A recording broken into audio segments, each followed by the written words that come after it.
اعوذ باللہ من الشیطان الرجیم بسم اللہ الرحمن الرحیم الصلاۃ والسلام علیک یا رسول اللہ وعلی آلک واصحابک یا حبیب اللہ الصلاۃ والسلام علیک یا نبی اللہ وعلی آلک واصحابک یا نور اللہ نویت سنت الاعتکاف۔ قیامت والے دن سورج ہوگا بڑا قریب۔ آج سورج کروڑوں میل دور ہے اور اس کا فرنٹ نہیں، اس کی بیک سائیڈ ہماری طرف ہے۔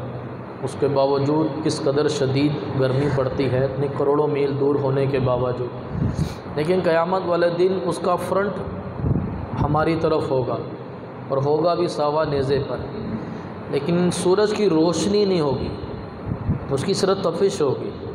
اس لیے قیامت والے دن جو میدان معاشر میں میدان میں اندھیرا ہوگا، اور پل صراط جو جہنم کے اوپر بنا ہوا یہ پل ہے، بال سے زیادہ باریک ہے، تلوار کی دھار سے بھی زیادہ تیز ہے، اور جہنم کی آگ بھی سرخ نہیں ہے، جہنم کی آگ بھی کالی ہے، تو اندھیرے میں ڈوبا ہوا یہ پل صراط ہے۔ تو نبی پاک صلی اللہ علیہ وسلم نے ارشاد فرمایا کہ اپنی مجلسوں کو مجھ پر درود پڑھ کر آراستہ کرو، یعنی کہ جب ہم کہیں پر جمع ہوتے ہیں تو وہاں پر ہمیں، جیسے ابھی ہم نے مل کر اجتماعی طور پر درود پڑھا، فرمایا اپنی مجلسوں میں مجھ پر درود پڑھ کر آراستہ کرو، بے شک تمہارا مجھ پر درود پڑھنا بروز قیامت تمہارے لیے نور ہوگا۔ تو پل صراط پر بھی وہ نور ملے گا، اس نور کی روشنی میں بندہ پل صراط کو پار کر کر جنت میں داخل ہو جائے گا۔ اللہ تعالی ہمیں کثرت کے ساتھ درود و سلام پڑھنے کی توفیق عطا فرمائے۔ صلو علی الحبیب صلی اللہ تعالی علی محمد وصلی اللہ تعالی علیہ وسلم۔ صحابی حضرت انس بن مالک رضی اللہ تعالیٰ عنہ روایت کرتے ہیں، حضور نبی کریم صلی اللہ تعالی علیہ وسلم نے ارشاد فرمایا، ثلاث من کن فیہ، جس انسان کے اندر تین صفات ہوں گی، وجد حلاوت الایمانی، تو وہ ایمان کی مٹھاس کو پالے گا، جس کے اندر تین صفات۔ نمبر ایک، فرمایا نبی پاک صلی اللہ علیہ وسلم نے کہ اسے ہر چیز سے بڑھ کر اللہ پاک اور اس کے رسول مقبول صلی اللہ علیہ وسلم سے محبت ہو، کہ سب سے زیادہ وہ اللہ رسول سے محبت کرتا ہو۔ جیسے مال سے محبت ہوتی ہے، ماں باپ، اولاد، بیوی بچوں، اپنا کاروبار، لیکن ان تمام اشیاء سے بڑھ کر ترجیح وہ اللہ رسول کو دے، اللہ رسول سے محبت کرے۔ نمبر دو، وہ کسی سے بھی محبت کرے تو اللہ کے لیے محبت کرے، اپنی ذات کے لیے نہ ہو۔ جو اللہ رسول سے محبت کرتا ہے وہ کسی سے محبت کرتا ہے تو اللہ کے لیے محبت کرتا ہے، اور اگر کسی سے نفرت بھی کرتا ہے تو وہ اللہ کے لیے کرتا ہے، اپنی ذات کی بنا پر کسی سے نفرت نہیں، اپنی ذات کے لیے کسی سے محبت نہیں۔ یعنی کہ ماں باپ سے بھی محبت اس لیے کر رہے ہیں کہ اللہ کا حکم ہے، بیوی بچوں سے محبت اس لیے کر رہے ہیں کہ اللہ رسول کا حکم ہے، رشتہ داروں سے محبت کر رہے ہیں کہ اللہ رسول کا حکم ہے، پڑوسی کے ساتھ محبت کر رہے ہیں کہ اللہ رسول کا حکم ہے، غلام سے، ملازم سے محبت کر رہے ہیں کہ اللہ رسول کا حکم ہے۔ تو وہ کسی سے بھی محبت کرے گا تو اللہ رسول کے لیے محبت کرے گا۔ نمبر تین، فرمایا کہ کفر سے ایسی نفرت کرے جیسے آگ میں گرنے سے نفرت کرتا ہے۔ جتنا بندہ آگ میں گر جانے سے نفرت کرتا ہے، اتنی ہی نفرت بندے کو کفر کے ساتھ ہونی چاہیے۔ آج لوگ نام تو اسلام کا لیتے ہیں، لیکن انہیں کفریہ قوانین بڑے پسند ہیں، کفریہ قوانین کو نافذ کرنے کی کوششوں میں لگ جاتے ہیں کہ یورپ کا یہ قانون بھی یہاں بن جائے تو یورپ کا یہ قانون بھی بن جائے۔ تو ایسے لوگ صرف نام کے مسلمان ہیں۔ جو مسلمان ہوگا وہ کافروں کو، کفریات سے اتنی نفرت کرے گا جیسے بندہ آگ میں گر جانے سے نفرت کرتا ہے۔ اس وقت بہت سے لوگوں کو یہ کہتے ہوئے بھی سنا ہے کہ کاش ہم یورپ میں پیدا ہوئے تھے، یہاں تک بھی کہتے ہوئے سنا ہے کاش ہم ہندو ہوتے۔ کس بنا پر؟ ان کی آزادانہ زندگی ہے، ان کو آزادانہ زندگی گزارنے میں رکاوٹ نہیں ہے، لیکن یہاں آزادانہ زندگی میں گزارنے میں رکاوٹ ہے۔ وہ آزادانہ زندگی گزارنا چاہتے ہیں، کہتے اپنے آپ کو مسلمان ہیں لیکن وہ آزادانہ زندگی گزارنا چاہتے ہیں، اس لیے ان کو کفر سے پیار ہے، یورپ سے پیار ہے کہ ہم کاش ہندوؤں کے گھر میں پیدا ہو جاتے تاکہ ہم بھی آزادانہ زندگی گزار سکتے۔ بھائی ان کی تم چند روزہ عیاشیوں کو دیکھ رہے ہو؟ کبھی غور کیا ہے کہ جب یہ کافر مر جاتا ہے اس وقت اس کی حالت کیا ہوتی ہے؟ کافر جب مر گیا اس کے مرنے والی زندگی پہ بات پہ بندہ کبھی غور تو کرے؟ کافر کو دیکھ کر بھی گھن آئے گی کہ اس مرنے کے بعد اس کے ساتھ کیا کیا معاملات ہوتے ہیں۔ ادھر جب اس پر نزع کا عالم طاری ہوتا ہے اس وقت سے تکلیف کا معاملہ شروع ہو جاتا ہے، پھر کبھی تکلیف ختم نہیں ہوگی، ہر لمحے عذاب میں اضافہ، ہر لمحے عذاب میں اضافہ۔ کبھی کسی کافر کو دیکھ کر اس کے مرنے کی بعد والی زندگی پر غور کرو، اس کی ساری عیاشیاں بھول جائیں گے۔ جب بندہ کفر کی موت مرتا ہے تو دو ایسے فرشتے جن کو نظر بھی نہیں آتا، ان کو سنائی بھی نہیں دیتا، ان کے ہاتھ میں روایت میں کہ ایسا ہتھوڑا ہوتا ہے اگر وہ پہاڑ پر مارا جائے تو پہاڑ پاش پاش ہو جائے۔ کہتے ہیں وہ دو فرشتے قیامت تک مسلسل اس پر ہتھوڑے برساتے رہتے ہیں، مسلسل۔ آج بندہ کہتا ہے کہ مجھے بھی آزادانہ زندگی ان کی طرح مل جائے، تو یہ انداز ٹھیک نہیں ہے۔ فرمایا تین صفتیں، اللہ رسول سے سب سے زیادہ محبت، اور کسی سے محبت ہو تو اللہ رسول کے لیے محبت کی جائے، اور کفر سے ایسی نفرت کرے جیسے آگ میں گر جانے سے نفرت کرتا ہے۔ تو میرے محترم اسلام بھائیوں، جسے ایمان کی لذت مل جاتی ہے اس سے عبادت کا شوق مل جاتا ہے، جس سے ایمان کی لذت مل جاتی ہے وہ کامل مومن بن جاتا ہے، جس سے ایمان کی لذت مل جاتی ہے وہ بڑی بڑی مشکلات کو خوشی سے برداشت کر لیتا ہے۔ جیسے امام حسین رضی اللہ تعالیٰ عنہ 3 دن بھوکا پیاسا رکھا گیا، 72 تن قربان کر دیے، خود بھی جام شہادت نوش کر لیا، لیکن زبان پر اف تک نہیں آیا۔ یہ کیا تھا؟ یہ ایمان کی طاقت تھی۔ جن کے دلوں میں ایمان کی طاقت ہے بڑی بڑی عبادات بجا لا لیتے ہیں۔ حضرت خواجہ سری سکھتی رحمۃ اللہ تعالیٰ علیہ 98 سال آپ نے عمر پائی ہے، لوگ کہتے ہیں ہم نے کبھی بھی ان کو آرام کرتے نہیں دیکھا، ساری عمر عبادت میں گزار دی، دن بھی اور رات بھی۔ یہ کیسے ممکن ہے؟ یہ روحانی طاقت ہوتی ہے، یہ ایمان کی طاقت ہوتی ہے۔ دیکھیں نا، ایک ہمارا جسم ہے، ایک ہمارے جسم کی غذا ہے، جتنا آپ اپنی ڈائٹس اچھی رکھیں گے، دیسی غذا زیادہ استعمال کریں گے، دودھ اور جو قدرتی اجزاء ہیں یہ کھائیں گے، آپ کا جسم اتنا اسٹرانگ ہوگا، اتنی صحت، اتنی طاقت ہوگی بندے کے اندر۔ اسی طرح جب بندہ جتنا زیادہ اچھے اعمال کرتا ہے اس کی روحانی طاقت اتنی بڑھتی رہتی ہے، پھر وہ بڑی بڑی عبادات کو بڑی آسانی سے بجا لا لیتا ہے۔ روایت کے اندر آتا ہے کہ حضرت محمد بن جریر رحمۃ اللہ تعالیٰ علیہ 1 سال مکہ مکرمہ رہے، کہتے ہیں پورے سال میں نہ وہ سوئے نہ انہوں نے کمر سیدھی کی۔ فجر کی نماز پڑھی، ذکر اللہ میں مشغول ہو گئے، ظہر کا وقت آ گیا، ظہر پڑھی، ذکر اللہ میں مشغول ہو گئے، عصر کا ٹائم آ گیا، عصر پڑھی، مغرب تک، مغرب پڑھی، عشاء تک، عشاء پڑھی، فجر تک، یوں پورا 1 سال انہوں نے ایسے گزار دیا۔ یہ کیا تھا؟ یہ ایمان کی طاقت تھی۔ حضرت ابو بکر رحمۃ اللہ تعالی علیہ روزانہ 30,000 مرتبہ سورہ اخلاص پڑھتے تھے، روزانہ 30,000 مرتبہ سورہ اخلاص، اور 500 نفل پڑھا کرتے تھے۔ امام اعظم ابو حنیفہ رحمۃ اللہ تعالی نے 40 سال عشاء کے وضو سے فجر کی نماز پڑھی، اور ہر رکعت میں، ہر رات 2 رکعتوں میں پورا قرآن پاک پڑھ دیا کرتے تھے۔ اللہ پاک کے نیک بندوں کی ایسی ہمت، یہ طاقت اور عبادت میں ایسی استقامت، یہ کیا ہے؟ یہ ایمان کی طاقت ہے، یہ ایمان کی لذت اور حلاوت ہے جو ان نیک بزرگوں کو حاصل تھی۔ اور یہ لذت کیسے حاصل ہوتی ہے؟ ہم نے ابھی حدیث پاک سنی، یہ لذت اسی صورت میں حاصل ہوگی کہ جب بندہ اللہ رسول سے سب سے زیادہ محبت کرے، اور کسی سے اللہ کے لیے محبت کرے، اور وہ کفر سے بڑی نفرت کرے، اتنی نفرت کرے جتنی آگ میں گر جانے سے نفرت کرتا ہے۔ حدیث پاک سے معلوم ہوا کہ اللہ پاک کی اور اس کے پیارے رسول صلی اللہ علیہ وسلم کی محبت تمام کمالات کی اصل ہے۔ جس سے اللہ رسول کی محبت مل جائے اس کا دل پاک ہو جاتا ہے، جس سے اللہ رسول کی محبت مل جائے اس کا ایمان پختہ ہو جاتا ہے، جس سے اللہ رسول کی محبت نصیب ہو جائے اسے عبادت کی لذت نصیب ہو جاتی ہے، جس سے اللہ رسول کی محبت مل جائے وہ آخرت کی فکر مل جاتی ہے، اور جسے اللہ رسول کی محبت مل جائے اس سے حکومت کی، تخت کی لالچ اس کے اندر سے ختم ہو جاتی ہے۔ تو میرے محترم اسلامی بھائیوں، اللہ کی محبت کے لیے حضور صلی اللہ علیہ وسلم کی محبت ضروری ہے۔ اللہ تبارک و تعالیٰ نے ارشاد فرمایا قل ان کنتم تحبون اللہ فاتبعونی یحببکم اللہ، کہ محبوب کہہ دو کہ کہ اگر تم یہ چاہتے ہو کہ اللہ تم سے محبت کرے تو میری فرما برداری کرو، اللہ تم سے محبت کرے گا۔ تو جتنا زیادہ حضور صلی اللہ علیہ وسلم کی اطاعت کرے گا، حضور صلی اللہ علیہ وسلم سے محبت کرے گا، اللہ کا قرب پاتا چلا جائے گا۔ نبی پاک صلی اللہ علیہ وسلم نے ارشاد فرمایا اللہ سے محبت کرو کیونکہ اللہ تمہیں نعمت عطا فرماتا ہے۔ فرمایا مجھ سے محبت کرو اور میری وجہ سے میرے اصحاب سے اور میرے اہل بیت سے محبت کرو۔ حضور صلی اللہ علیہ وسلم سے محبت اس لیے کی جائے گی کیونکہ حضور صلی اللہ علیہ وسلم اللہ کے حبیب ہیں، اور پھر صحابہ کرام سے اس لیے محبت کی جائے گی، صحابہ کرام حضور کے ساتھی ہیں، اور اہل بیت حضور صلی اللہ علیہ وسلم کی آل ہیں۔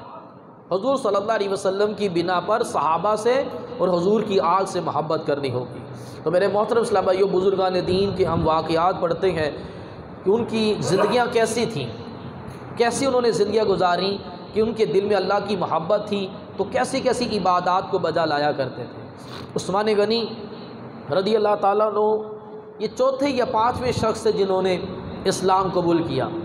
فرماتے ہیں کہ میں ایک دن گھر پر آیا تو میری خالہ حضرت سودا رضی اللہ تعالیٰ عنہ گھر میں آئی ہوئی تھی۔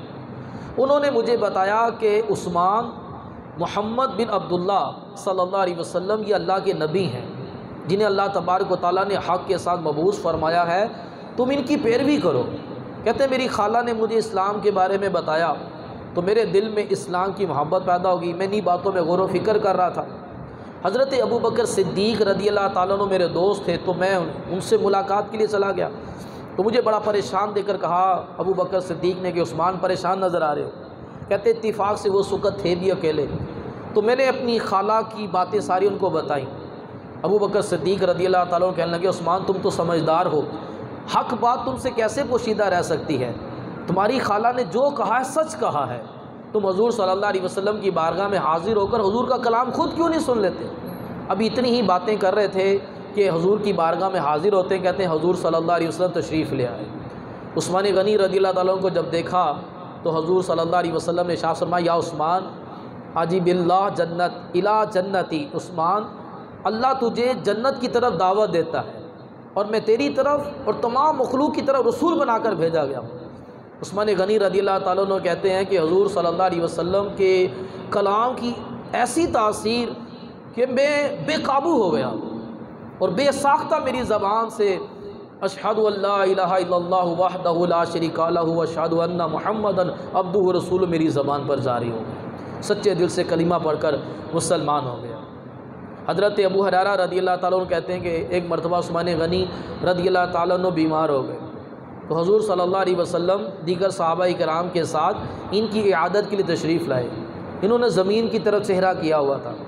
حضور صلی اللہ علیہ وسلم نے ارشاد فرمایا کہ عثمان اپنا چہرہ کیوں نہیں اٹھاتے؟ عرض کی یا رسول اللہ صلی اللہ علیہ وسلم اللہ سے حیا آتی ہے۔ فرمایا کیا حیا آتی ہے؟ عرض کی کہ میں ڈرتا ہوں کہ اللہ تعالیٰ مجھ سے ناراض نہ ہو جائے۔ بندہ جس سے محبت کرتا ہے نا تو ڈرتا کہیں مجھ سے ناراض نہ ہو جائے، مجھ سے چہرہ نہ پھیر لے۔ حضور صلی اللہ علیہ وسلم نے ارشاد فرمایا کہ عثمان میرے پاس جبرائیل علیہ السلام کھڑے ہیں، یہ مجھے خبر دے رہے ہیں کہ عثمان آسمان والوں کے لیے نور ہے اور زمین والوں کے لیے چراغ ہے۔ کیسا مقام و مرتبہ عثمان غنی رضی اللہ تعالیٰ کا کہ ان کے دل میں رب تعالیٰ کی محبت کیسی کہ ڈر رہے اس بات سے کہ کہیں اللہ تبارک و تعالیٰ ناراض نہ ہو جائے۔ اللہ تبارک و تعالیٰ نے قرآن پاک میں ارشاد فرمایا والذین آمنوا اشد حبا للہ، کہ بے شک وہ لوگ جو ایمان لائے وہ اللہ سے بہت زیادہ محبت کرتے ہیں۔ جو کامل ایمان والا ہے وہ اللہ سے بے پناہ محبت کرتا ہے، ٹوٹ کے محبت کرتا ہے۔ اب ایمان جو بھی مومن ہے نا وہ اللہ سے محبت کرتا ہے، لیکن ہر ایک کی محبت ایک طرح کی نہیں ہے۔ جس کا ایمان جتنا زیادہ مضبوط ہے، جتنا قوی ہے، اس کی محبت اتنی ہی زیادہ ہے۔ جس کا ایمان کمزور ہے اس کی محبت بھی کمزور ہے۔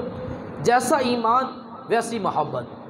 نبی پاک صلی اللہ علیہ وسلم نے ارشاد فرمایا کہ لوگوں کے دلوں میں ایمان ایک طرح کا نہیں ہے۔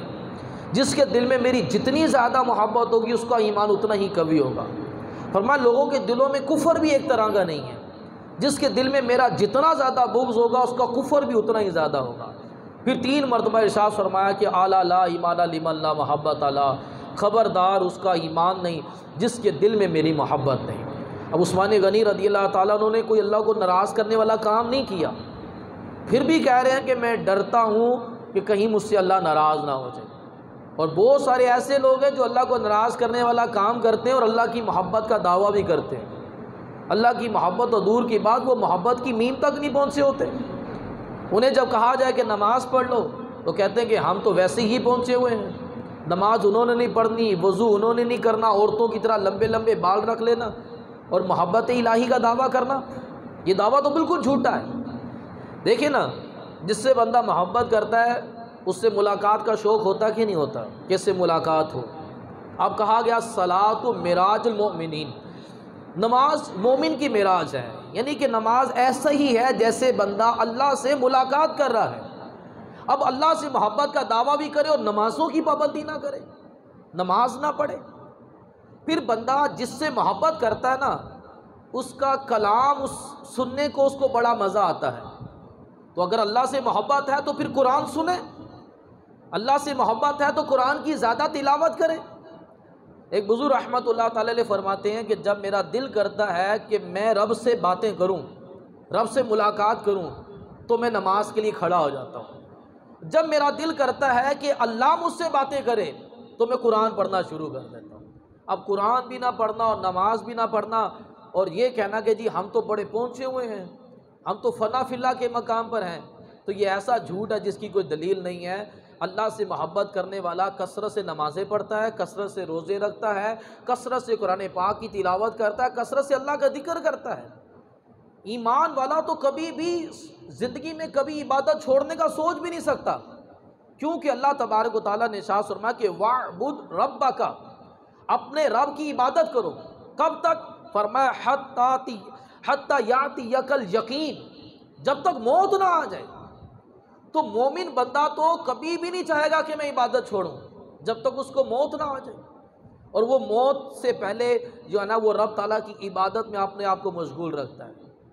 حضور صلی اللہ علیہ وسلم احد پہاڑ پر تشریف لے گئے اور ساتھ ابو بکر صدیق اور فاروق اعظم اور عثمان غنی بھی تھے۔ اب جب پہاڑ بھی، تو حضور نے فرمایا یہ احد پہاڑ مجھ سے محبت کرتا، میں اس سے محبت کرتا ہوں۔ حضور پہاڑوں کے حال بھی جان جاتے ہیں، ہمارے دل تو بڑے دور کی بات۔ فرمایا یہ احد پہاڑ مجھ سے محبت کرتا ہے۔ اب جب احد پہاڑ پر حضور کے قدم لگے وہ تو خوشی سے جھومنا شروع ہو گیا، یعنی کہ پہاڑ پر زلزلہ آیا، حضور صلی اللہ علیہ وسلم نے اس کو ٹھوکر ماری، فرمایا کہ پہاڑ رک جا، تجھے پتہ نہیں ہے کہ تجھ پر ایک نبی، ایک صدیق، 2 شہید ہیں؟ تو پہاڑ فوراً رک گیا۔ یعنی کہ یہ بے جان چیزیں بھی حضور کی اطاعت کرتی ہیں، ان پر بھی حضور کے اختیارات ہیں، طاقت ہے۔ عثمان غنی رضی اللہ تعالیٰ عنہ فرماتے ہیں جب میں نے سنا نا کہ میں شہید ہوں گا، کہتے تب سے بس مجھے انتظار رہنے لگ پڑا۔ حالانکہ حضور صلی اللہ علیہ وسلم نے غیب کی خبر دی کئی سالوں کے بعد عثمان غنی رضی اللہ عنہ نے شہید ہونا ہے، لیکن ابھی سے ان کو انتظار ہونے لگ پڑا۔ تو جو اللہ سے محبت کرتا ہے وہ موت کا انتظار کرتا ہے، کیونکہ موت اللہ سے ملاقات کا ایک ذریعہ ہے، نبی پاک صلی اللہ علیہ وسلم سے ملاقات کا ایک ذریعہ ہے۔ اس لیے فرمایا کہ الموت تحفۃ المومن، موت مومن کے لیے تحفہ ہے۔ تبھی عاشق کہتا ہے کہ قبر میں سرکار آئیں تو میں قدموں میں گروں، گر فرشتے بھی اٹھائیں تو میں ان سے یوں کہوں اب تو پائے ناز سے فرشتے کیوں اٹھوں، مر کے پہنچا ہوں یہاں اس دل ربا کے واسطے۔ تو جو عاشق ہوگا وہ موت کا انتظار کرے گا، اس کو موت کا انتظار رہے گا کہ جلدی موت آئے اور رب تعالیٰ سے ملاقات کی جائے۔ تو بعض ایسے ہیں کہ جن کو جنت میں روزانہ 2 مرتبہ اللہ کا دیدار ہوگا، ایسے جنتیوں کے درجے ہیں، 2 مرتبہ اپنے رب سے ملاقات کریں گے، بعض 1 مرتبہ کریں گے، بعض ہفتے میں 1 مرتبہ کریں گے، بعض مہینے میں 1 مرتبہ کریں گے، بعض سال میں 1 مرتبہ کریں گے۔ مرتبے ہیں جنتیوں کے، وہ کیسے خوش نصیب جنتی ہوں گے جو دن میں 2 مرتبہ اپنے رب سے ملاقات کریں گے، 2 مرتبہ اپنے رب کا دیدار کریں گے۔ اللہ تبارک و تعالیٰ نے قرآن پاک میں ارشاد فرمایا کہ کیا وہ شخص جو سجدے اور قیام کی حالت میں رات کے اوقات فرما برداری میں گزارتا ہے اور آخرت سے ڈرتا ہے اور اپنے رب کی رحمت پر امید بھی رکھتا ہے، مفسرین کہتے ہیں کہ یہ آیت مبارکہ بھی عثمان غنی کے لیے نازل ہوئی۔ آپ کی زوجہ رضی اللہ تعالیٰ عنہ فرماتی ہیں کہ آپ ساری رات عبادت کرتے اور 1 رکعت میں پورے قرآن کریم کی تلاوت کر لیتے۔ حضرت زبیر بن عبداللہ رضی اللہ تعالیٰ عنہ فرماتے ہیں کہ عثمان غنی رضی اللہ تعالیٰ عنہ ہمیشہ روزہ رکھتے۔ ایک صحابی رضی اللہ تعالیٰ عنہ کہتے ہیں کہ میں کعبہ شریف کے قریب تھا، عشاء کی نماز پڑھی اور مقام ابراہیم کے پاس کھڑا ہو گیا، اتنے میں عثمان غنی رضی اللہ تعالیٰ عنہ آئے اور قرآن کریم کی تلاوت شروع کی، سورہ فاتحہ پڑھی، سورہ بقرہ پڑھی، پڑھتے پڑھتے پڑھتے پورا قرآن پڑھ ڈالے، پورا قرآن۔ یعنی کہ یہ اللہ کی محبت کی بڑی واضح دلیل ہے کہ جو قرآن پاک کی کثرت سے تلاوت کرتا ہو۔ ایک بزرگ رحمۃ اللہ تعالی نے فرمایا کہ کیسے پتہ چلے گا کہ ہم اللہ رسول سے کتنی محبت کرتے ہیں؟ فرمایا اس کی علامت یہ ہے کہ ہر بندہ غور کرے کہ میری قرآن سے کتنی محبت ہے۔ جتنی قرآن سے محبت ہے اتنی ہی اللہ رسول سے محبت ہے۔ ہر بندہ غور کرے کہ مجھے قرآن سے کتنی محبت ہے۔ جس کو قرآن سے محبت ہوگی وہ کثرت سے قرآن کی تلاوت کرے گا، وہ قرآن کو سمجھے گا، قرآن کے مطابق زندگی گزارے گا، دوسروں کو بھی قرآن کی تعلیم بھی دے گا۔ خالی زبان سے کہہ لینا یہ دعوے ہی ہیں، اصل میں تو بندے کا کردار، بندے کا عمل جو ہے نا وہ ثابت کرتا ہے کہ یہ کتنا عاشق ہے۔ عثمان غنی رضی اللہ تعالیٰ عنہ کو کیسی تلاوت قرآن سے محبت کہ جب آپ کو شہید کیا گیا اس وقت بھی آپ قرآن پڑھ رہے تھے، اور آپ کے خون کے چند قطرے جو تھے وہ قرآن کی آیتوں کے اوپر بھی گرے۔ اللہ تبارک و تعالیٰ نے ارشاد فرمایا کہ الذین ینفقون اموالہم فی سبیل اللہ، وہ لوگ جو اللہ کی راہ میں مال خرچ کرتے ہیں، احسان نہیں جتلاتے، اذیت نہیں دیتے، یعنی نیکی کر دریا میں ڈال۔ کہتے یہ آیت مبارکہ بھی عثمان غنی رضی اللہ عنہ کے حق میں نازل ہوئی، بے بہا رقم آپ نے جو ہے وہ اللہ تبارک و تعالیٰ کی راہ میں جو ہے وہ خرچ کی۔ کہتے یہ آیت مبارکہ بھی عثمان غنی رضی اللہ تعالیٰ عنہ کی شان میں نازل ہوئی۔ اب میرے محترم اسلام بھائیو، اللہ تبارک و تعالیٰ کی محبت جو ہے وہ کیسے حاصل ہو؟ فرمایا کہ اس کے 8 نسخے ہیں، اگر یہ 8 نسخوں پر عمل کر لے تو محبت اس الہی کو حاصل کرنے میں مددگار ہوں گے۔ نمبر 1، ہمیشہ باوضو رہے۔ ہمیشہ باوضو رہنا یہ اسلام کی سنت ہے۔ ہمیشہ باوضو رہنے والے کے لیے جب موت آتی ہے تو اس کے لیے شہادت لکھ دی جاتی ہے۔ ہمیشہ باوضو رہنے والے کے لیے جب وہ سوتا ہے تو فرشتے اللہ بھیجتا ہے، انسانوں جنوں کے شر سے اس کی حفاظت کرتے ہیں، اس کی ہڈیاں تسبیح کرتی ہیں، فرشتے مسلسل اس کی نیکیاں لکھتے رہتے ہیں۔ فرمایا باوضو رہنا یہ بھی محبت الہی کو حاصل کرنے کا ایک ذریعہ ہے، اور باوضو رہنے سے بہت ساری بیماریاں، یہ بلڈ پریشر کیا، آنکھوں کی بیماری کیا، بہت ساری بیماریاں یہ دور ہو جاتی ہیں۔ نمبر 2 کہ تنہائی کو اختیار کرے، بلا وجہ لوگوں میں میل جول، گہما گہمی، تفریح گاہوں میں جانا، اس طرح کے معاملات نہ رکھے۔ حتی الامکان کوشش کرے تنہائی کو اختیار کرے، کسی سے ضرورت ملے بلا ضرورت میل جول نہ رکھے۔ نمبر 3 خاموشی کو اختیار کرے، خاموشی سے عقل بڑھتی ہے۔ ہم سارا دن ٹر بلا وجہ ادھر ادھر کی قصے، کہانیاں، بزنس، تجارت، کرکٹ، سیاست، اس بھی پر ہم بولتے چلے جاتے ہیں جن گفتگو کا فائدہ بھی کوئی نہیں ہوتا۔ نبی پاک صلی اللہ علیہ وسلم نے ارشاد فرمایا من صامت نجا، جو خاموش رہا اس نے نجات پا لی۔ فرمایا جو اللہ اور رسول پر ایمان رکھتا ہے اسے چاہیے کہ وہ یا تو اچھی بات کرے یا خاموش رہے، بولنا تو اچھا بولے یا پھر چپ رہے۔ نمبر 4 بھوک کو اختیار کرے، ہر وقت پیٹ تنا نہیں رہنا چاہیے، سارا دن کچھ نہ کچھ بھوک رہنی چاہیے۔ نمبر 5 کم سونا۔ نمبر 6 فضول فکروں اور گندے خیالات سے اپنے دل دماغ کو پاک رکھے۔ نمبر 7 ہر حال میں رضا الہی کو حاصل کرنے کی کوشش کرے، اللہ کی رضا والے کام کرتا رہے۔ نمبر 8 کثرت کے ساتھ اللہ کا ذکر کرتا رہے۔ یہ 8 چیزیں ہیں جس سے محبت الہی کو حاصل ہونے کا ذریعہ ہے۔ تو فرمایا نبی پاک صلی اللہ تعالیٰ علیہ وسلم نے کہ 3 صفات جس میں آئیں گی وہ ایمان کی مٹھاس کو پائے گا۔ نمبر 1 اللہ رسول سے سب سے بڑھ کر اللہ رسول سے محبت کرتا ہو۔ نمبر 2 کسی سے بھی محبت کرے یا نفرت کرے تو اللہ کے لیے کرے۔ اور نمبر 3 کہ وہ کفر سے اتنی نفرت کرے جیسی آگ میں گرنے سے نفرت کرتا ہے۔ اللہ تبارک و تعالی ہمیں اس پر عمل کرنے کی توفیق عطا فرمائے۔ آمین بجاہ نبی الآمین صلی اللہ تعالی علیہ وسلم۔